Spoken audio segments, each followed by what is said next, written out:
అలాగే మా బాపు అంటే మా నాన్నగారితో నాకు definitely one of the greatest inspirations నాన్న నాకు. ఎందుకంటే 2-3 ఇన్సిడెంట్స్ ఉంటాయి. ఒకటి ఏంటంటే ఒక టైంలో ఆయనకి మాకు ఎవ్రీడే ఈవినింగ్ అయ్యేటప్పటికి నాకు చెల్లికి ఒక బిర్యానీ ప్యాకెట్, తర్వాత 2 డైరీ మిల్క్స్ తెచ్చేవారు.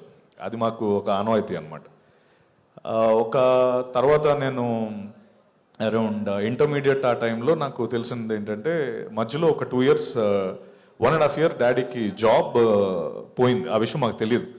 సో మాకు మాత్రం ఎవ్రీడే ఆ బిర్యానీ అండ్ 2 డైరీ మిల్క్స్ వస్తూనే ఉండేవి. సో మాకు ఎప్పుడు ఆ పెయిన్ లేకుండా చూసుకున్నారు. అలాగే అట్ ద సేమ్ టైం నాకు ఆయన దగ్గర నుంచి నాకు అర్థమైన ఒక విషయం ఏంటంటే ఫ్రీడమ్ అనేది ద మోస్ట్ ఇంపార్టెంట్ టూల్. నాకు ఆయన ఇచ్చిన ఒక లైఫ్ లెసన్ ఏంటంటే అంత ఫ్రీడమ్ ఇచ్చేశారు నాకు. ఫ్రీడమ్ ఇచ్చేసిన తర్వాత నాకు రెస్పాన్సిబిలిటీ ఎక్కువైపోయింది. సో నేను దాన్ని మిస్యూజ్ చేసుకోకూడదు. మిస్యూజ్ చేసుకుంటే ఇప్పటివరకు ఉన్నది పోతుంది అన్న విషయం నాకు అర్థమయ్యి నా లైఫ్లో కూడా నేను అదే ఇంప్లిమెంట్ చేశాను. ఆ ఫ్రీడమ్ని యూజ్ చేసుకుంటూనే ఇన్ఫ్యాక్ట్ నేను ఐబీఎంలో టీమ్ లీడింగ్ చేస్తున్నప్పుడు కూడా ఆ ప్రిన్సిపల్ వాడాను. నా టీంకి నేను ఏ రోజు కూడా ఎప్పుడు లీవ్స్ అంటే వాళ్ళు ఎప్పుడు లీవ్స్ అడిగితే లీవ్స్ ఇచ్చేవాడిని, లేకపోతే ఏదైనా ఇంకో షిఫ్ట్లో వస్తానంటే ఇచ్చేసేవాడిని.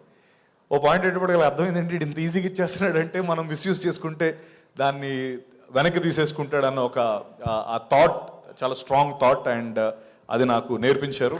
Thank you dad for that. And ఇంకా చాలా ఉన్నాయి, మేబీ సడన్గా అడిగేటప్పుడు గుర్తు రాలేదు.